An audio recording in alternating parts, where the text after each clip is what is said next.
Modern Love, the podcast, is supported by...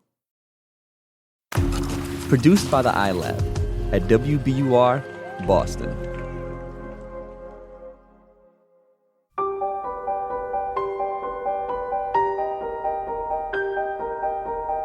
From the New York Times and WBUR Boston, this is Modern Love.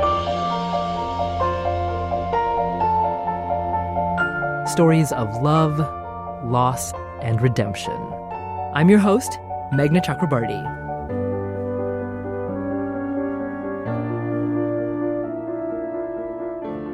When Charlotte Bacon went to a temple in Bhutan, the place unlocked feelings in her that she hadn't truly realized were there. She writes about the experience in her essay, A Forgotten Prayer Answered. It's read by Mira Sorvino, who won an Academy Award for her performance in Mighty Aphrodite. You can see her now in Startup on Sony Crackle.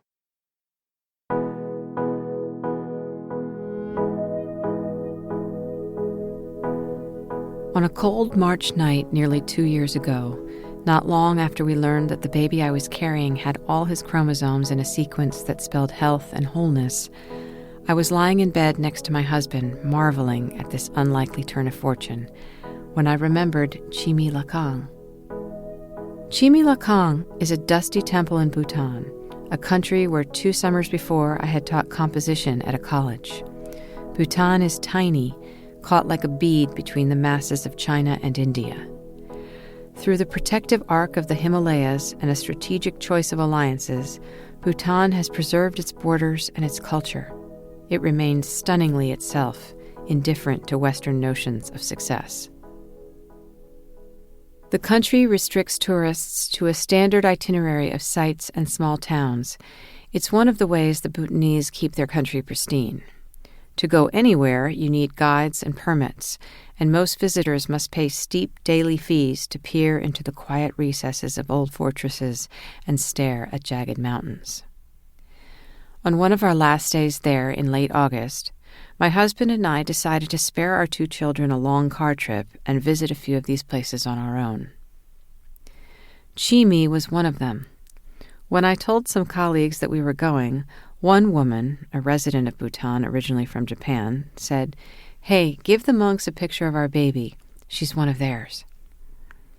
We didn't quite know what she meant, but we stowed the snapshot and took off. To reach Chimi, you take a dirt road, then walk through wheat fields, across a stream, and past timber houses until you climb a small rise and find an unprepossessing building surrounded by the usual troika of Himalayan temple attendants. Dogs scratching at fleas, chickens scratching at dirt, and monks scratching at, well, it's not clear, their robes cover quite a lot. It was a pleasant place, but nothing out of the ordinary. I gave a prayer wheel a lazy spin and even yawned as I walked into the central chamber. In front of us loomed a smoky altar of goddesses. At their feet lay offerings of currency, garlands of flowers, candles, fruit. The room hummed with flies and noise and tourists, but it was also full of an incredibly concentrated hopefulness, something so spirited and real to me that I was brought uncharacteristically to my knees. Chimi is a fertility temple. I had known this, but that phrase had sounded hollow, something people like me, native New Yorkers, free-range Episcopalians, could politely describe as folklore. I don't in general pray, much less to fertility goddesses. I don't fall to my knees for anyone or anything except a reliable nanny. But I was on my knees and in meditation in Chimi Lakang. And this is what I prayed about. It occurred to me that this was the place to release the grief that had come with the obstetric misery that dogged my late 30s. We had our son with ease when I was almost 35, but when we were ready for another baby 3 years later, my aging body proved less willing. One loss followed another, and then another, the last releasing a baby at 5 months. The sadness in the wake of what felt like my failure was numbing. It is not the same as losing a child you've embraced and named, no. but it was hard and dark and drove me toward choices I thought I would never make. Finally, when I was 41, through a stark amalgam of science, chilly doctors, my own steely drive, and who knows what measure of luck, my daughter arrived, strong, sweet, and fully loved. When she was born, I thought the spell of harshness was over.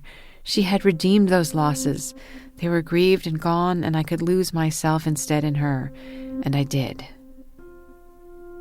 But there in Chimi, wrapped in the balmy reek of incense, I realized that the sadness I thought I had dismissed was still at work in me. Grief has its own rate of decay, and it rarely coincides with when we think it ought to go. Each baby's shadow was still there, wrapped like a length of silver wire around bone, as close and deep and glinting as that. In Chimi, I was able to grasp the end of each wire, unwind it, and feel the fragments of life or soul that were still in me splinter, dissolve, and depart. Where? I don't know. Somewhere else. Beyond me. As they left, I wished them well. I said goodbye. With each ending came a new sense of peace and clarity and fullness. The sadness had had such a quiet grasp on me. Now, in its wake, there was room for a bloom of gratitude, not only for being the mother of my particular children, embodied, here, and healthy, but for being allowed to be a vessel for life, to be the channel through which more life had come on its own terms, for its own reasons. And then I turned to my husband and said, "Can I ask for a third, if it's right in every way?" By which I meant physically, financially, spiritually, in terms of the other children, in terms of our marriage. I had always wanted 3. I had been scared to try for more. It had felt greedy, excessive, imprudent. But I heard the words come out of me, and I knew I meant them. And he who occupies the tranquil state of meditator in our marriage turned, for the moment, into a New York skeptic. He remembers thinking, "What are the odds? She's 44. She has that dodgy history." But what he said was, "Sure, sweetie, go ahead and ask." So I did. I wished, and I wished hard, and then requested a blessing from the resident monk. Usually in Bhutan, this involves bowing your head to allow some holy water to skitter down your part and into your ear. Sometimes you take a sip of that water from a spoon and add a prayer that you don't get dysentery. But this time, the monk dived into his robes, took out a length of wood the shape and size of a baguette, and whacked me hard on top of my skull.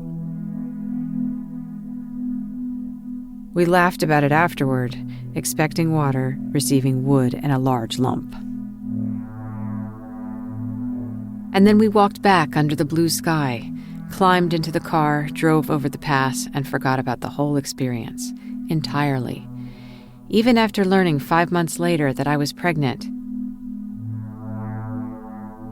It wasn't until after the test results were in that the memory floated back, and I woke my husband in the night and whispered, "Chimi."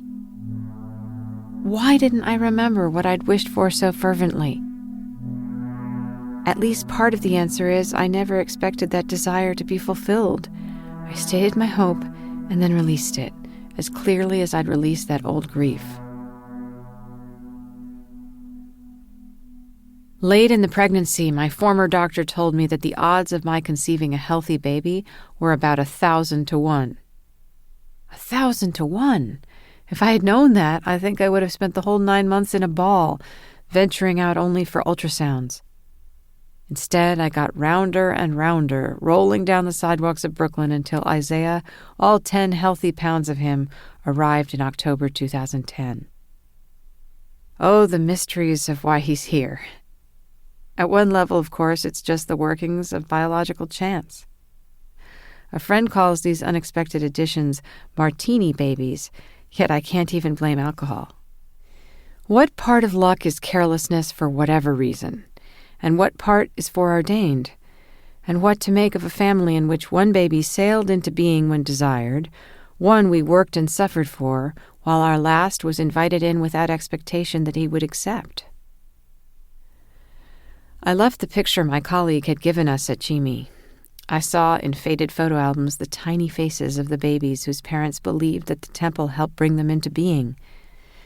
When I told American friends the story, they gave me the tolerant nod I would surely have given before my experience. But my Bhutanese friends said, "Only 5 months? That's not long to wait for a Chimi baby. You were lucky."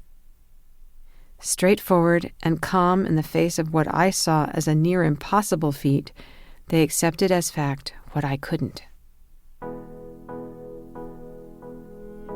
I haven't been back to Bhutan, but when I go, I will take a picture of Isaiah, not even because I can claim to know that Chimi is where he began, but in honor of the mystery that winds itself around the beginnings of life. In honor of being brought to my knees, stunned by something so much larger than myself, so much grander, in a dusty, fly-specked temple in the high mountains. In gratitude for being bowed by something as humble as a wish, as common, as miraculous as a child.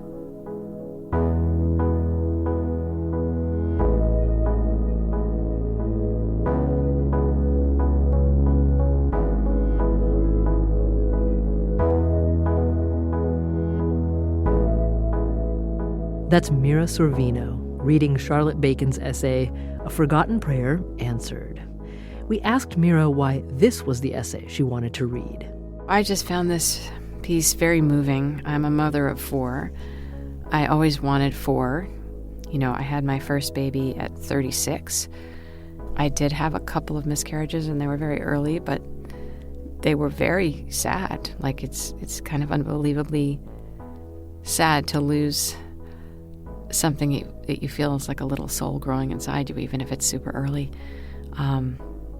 But I thought it was beautiful. There was something really ethereal and lovely about the grace of the story and her gratitude and her accepting of the mystery, and her releasing of the pain. I think that's something I struggle with, is letting pain go. There are so many tragedies throughout my life that I just can't seem to shake, the death of loved ones, traumatic experiences, and I found myself feeling like I should go to a temple or a church or someplace in nature and just try and do like a releasing ceremony to let all those things go. Thanks again to Mira Sorvino for reading this week's piece. You can see her in Season 3 of Startup, available now. We'll catch up with Charlotte Bacon after the break.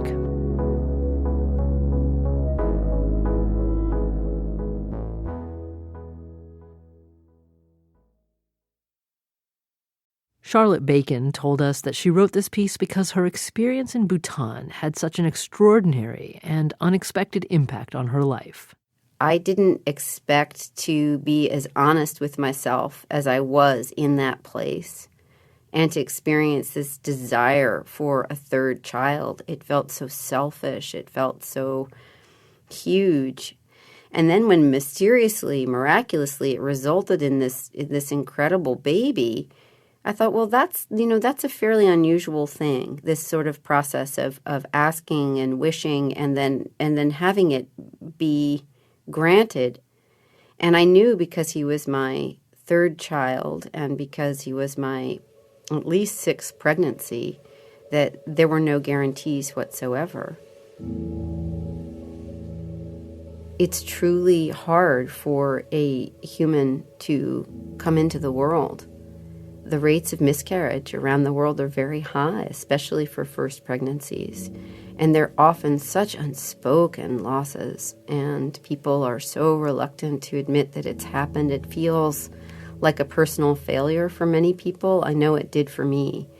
I felt just shredded by my body's inability to do what I wanted it to do.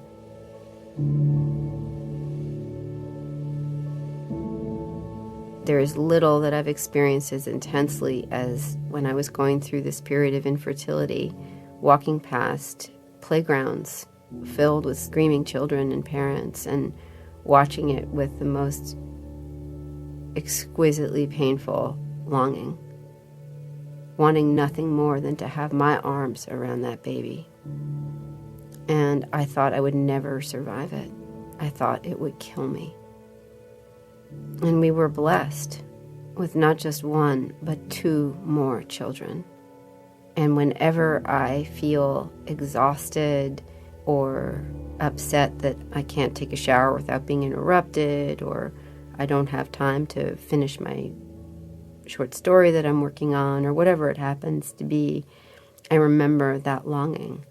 And I remember how grateful I am to have gone through the process of becoming a mother in the way that I have. And the healing Charlotte experienced in Bhutan has lasted. I'd let them go there. I let my babies go. I don't miss them. I don't worry about them. I don't think about their birthdays. It was a profound moment of release. And it created so much room for gratitude, that longing for that third baby that rushed in right after it. And they don't haunt me anymore. Charlotte's kids are between 8 and 18 years old now. Though she's had to put her career on hold as they've grown up, she says she wouldn't trade her life for any other. But right now, I still get to tuck in an 8-year-old, and I get to read him to sleep. I get to interpret my daughter's dreams and help her figure out what that nightmare is about. I get to help my 18-year-old apply to college. These are privileges. In a daily way, they completely delight me. And Charlotte says her Chimi baby, Isaiah, has been singular since the beginning. He is in love with language. He's incredibly alert and lively. He is tender. He is fierce. He is going to be a force of nature in the world. And I hope at one point he will be able to put his own clothes on.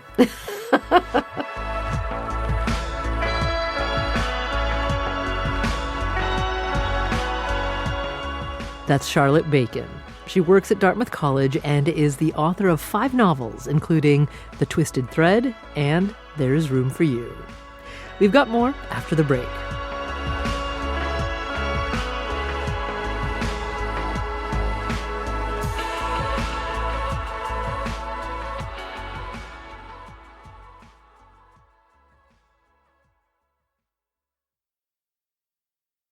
Here's Daniel Jones, editor of the Modern Love column for the New York Times.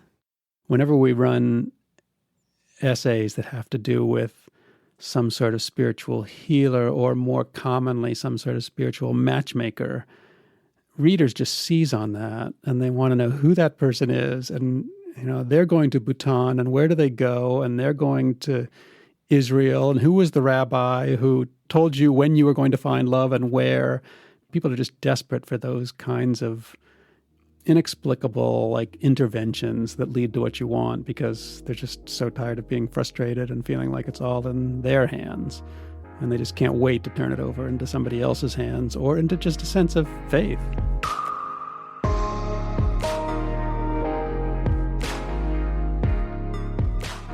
Next week, Michelle Rodriguez. As I drove, the breeze warmed my cheeks. The swamp sunflowers popped in yellow clusters that I'd failed to notice from the confines of my sensible sedan. There was still a hint of honeysuckle in the air. I downshifted, and the car hugged the clover leaf coming off the highway. The motor hummed, the seat embraced me. Both hands, both feet, my entire body, all engaged. No fiddling with the cell phone or radio. Just me, and the car, and the road.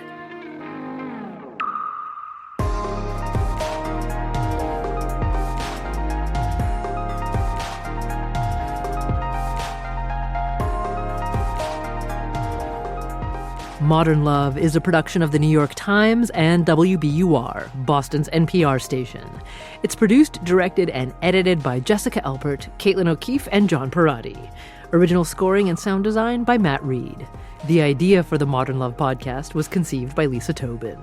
Iris Adler is our executive producer. Daniel Jones is the editor of Modern Love for The New York Times and advisor to the show. Music for the podcast, courtesy of APM. If you love the show, leave us a rating or review on Apple Podcasts. It helps new listeners find us. I'm Meghna Chakrabarty. See you next week.